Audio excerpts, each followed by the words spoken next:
84 તાલુકો કાંઠા વિસ્તાર મગદલ્લા ગામે પૂર્વજોના સમયથી ચાલી આવેલ નેશનલ ફાઇટર ક્લબ આયોજિત તાપી નદીમાં હોળી સ્પર્ધા રમાડવામાં આવે છે। આજે પણ વડવાઓની પ્રથાને મગદલ્લા ગામના નવયુવાનોએ જાળવી રાખી છે, જેમાં મશીન વિનાની બોટો ભાગ લે છે, જે બોટમાં કાપડની હુડી લગાવવામાં આવે છે અને એ પવનને આધીન ચાલે છે, જેમાં મગદલ્લા ગામના નવયુવાનો પોતાની બોટ અને ટીમ સાથે ઉતરે છે અને પોતે વડવાઓએ ચાલુ કરેલ પ્રથાની આન બાન અને શાનને મગદલ્લા ગામના નવયુવાનોએ જાળવી રાખી છે। જી આપણું મારું નામ કપિલભાઈ ઈશ્વરભાઈ પટેલ।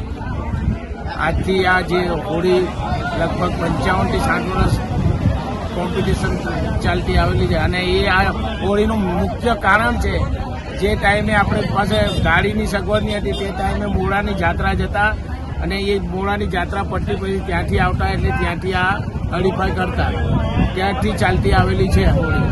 અને પહેલા નંબર પર આવી છે સાંઈ જોટ, એ છે સુભાષભાઈ પાચિયા, એમની હોળી છે। અને બીજા નંબર પર આવી છે દીક્ષિતા પટેલ, જે ભાવેશભાઈ કનુભાઈ નરસિંહની હોળી છે। ત્રીજા નંબર પર આવી છે ન્યૂ લક્ષ્મી, એનો માલિક છે રાજુભાઈ સિમકાભાઈ પટેલ। આ હોળી સ્પર્ધા ક્યાંથી ક્યાં શરૂ થાય છે? આ હોળી દરિયાથી મગદલ્લા જૂના વિસર્જન ઓવારો પર પૂરી થાય છે। વિશેષતાઓ શું છે હોળીની?